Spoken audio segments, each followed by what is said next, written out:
اعوذ باللہ من الشیطان الرجیم بسم اللہ الرحمن الرحیم۔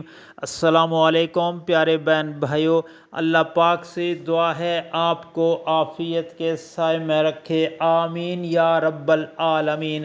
پیارے بھائیوں اور بہنوں، حضور نبی کریم صلی اللہ علیہ وآلہ وسلم نے ارشاد پاک فرمایا، ناگہانی بلاؤں سے بچنے کا وظیفہ۔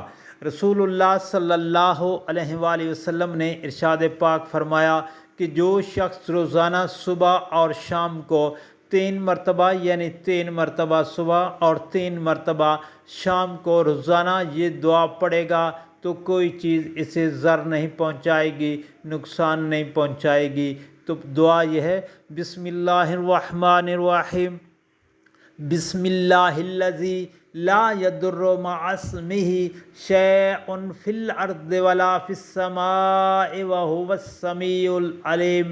اللہ کے نام کے ذریعے سے پناہ مانگتا ہوں جس کے نام کی برکت سے زمین و آسمان میں کوئی چیز نقصان نہیں پہنچا سکتی، اور وہ خوب سننے والا، خوب جاننے والا ہے۔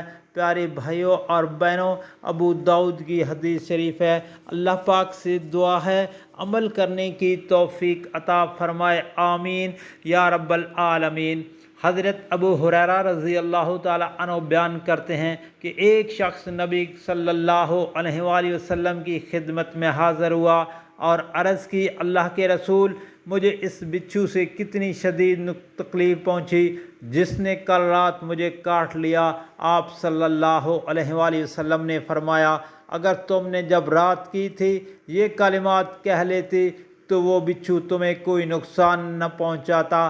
تو کلمات یہ ہیں، بسم اللہ الرحمن الرحیم، اعوذ بکلمات اللہ التامۃ من شر ما خلق۔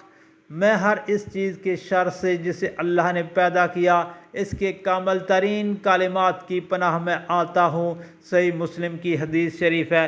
پیارے بھائیوں اور بہنوں، اللہ پاک سے دعا ہے عمل کرنے کی توفیق عطا فرمائے، آمین یا رب العالمین۔